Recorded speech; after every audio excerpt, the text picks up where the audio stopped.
కొంప ముంచిన కావేరి అట. క్రాసింగ్ కాని ఆడ మగ మొక్కజొన్న సీడ్స్ సాగు చేసి కోట్లు నష్టపోయిన రైతులు. ఎకరానికి 2 నుంచి 5 క్వింటాలు కూడా రాని దిగుబడి.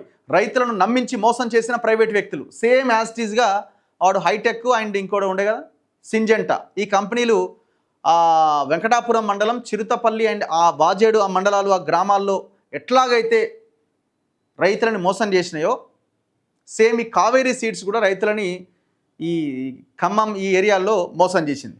కావేరీ కంపెనీకి చెందిన 853 రకం ఆడ మగ మొక్కజొన్న విత్తనాలు రైతులను కొంపముంచాయి. ఖమ్మం జిల్లాలోని వైరా, కొణిజర్ల మండలాల్లో ఈ రకం విత్తనాలు సాగు చేసిన రైతులు వందలాది ఎకరాల్లో పంట నష్టపోయారు. ఆడ మగ విత్తనాలు క్రాసింగ్ కాకపోవడంతో ఎకరానికి 2 నుంచి 5 క్వింటాల దిగుబడి సైతం రాలే. దీంతో ఏపుగా పెరిగి విత్తనాలు లేని బెండు కంకులను చూసి రైతులు లబోదిబోమంటున్నారు.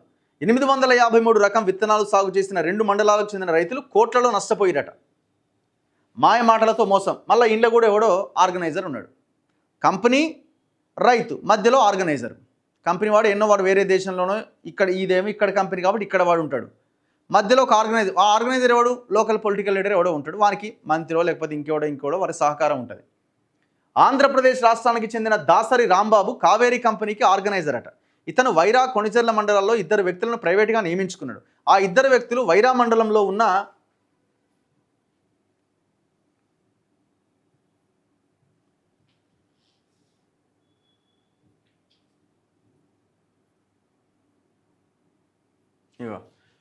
పాలడుగు, ఖానాపురం, అస్నగుర్తి, కొండకుడిమ, కొణిజర్ల మండలంలోని తీగల బంజారా, లాలాపురం, గుబ్బగుర్తి తదితర గ్రామాల్లో వందలాది ఎకరాల్లో కావేరీ కంపెనీకి చెందిన 853 రకం విత్తనాలు సాగు చేయించారు.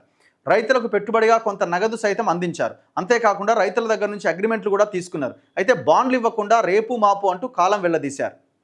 క్రాసింగ్ కాకపోవడంతో బెండు కంకులు.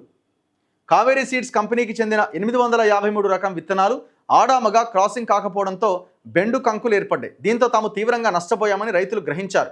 మాయ మాటలు చెప్పి విత్తనాలు సరఫరా చేసిన 2 ప్రైవేటు ఉద్యోగులు ఇప్పుడు పట్టించుకోవట్లేదని అన్నదాతలు ఆవేదన వ్యక్తం చేస్తున్నారు. ఎవరాయి కావేరీ సీడ్స్? ఈయన భాస్కర్ రావు అని ఉంటాడు. మరి ఆయన మీద యాక్షన్ తీసుకోవాల్సిన అవసరం ఉంది.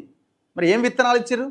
నకిలీ విత్తనాలు మీరు తయారు చేసి రైతులకు ఇచ్చి మోసం చేసిరా, లేదా ఆర్గనైజర్ మీరు ఇచ్చిన విత్తనాలు కాకుండా వేరే ఇచ్చిండా? దీని మీద ఎంక్వైరీ జరగాల.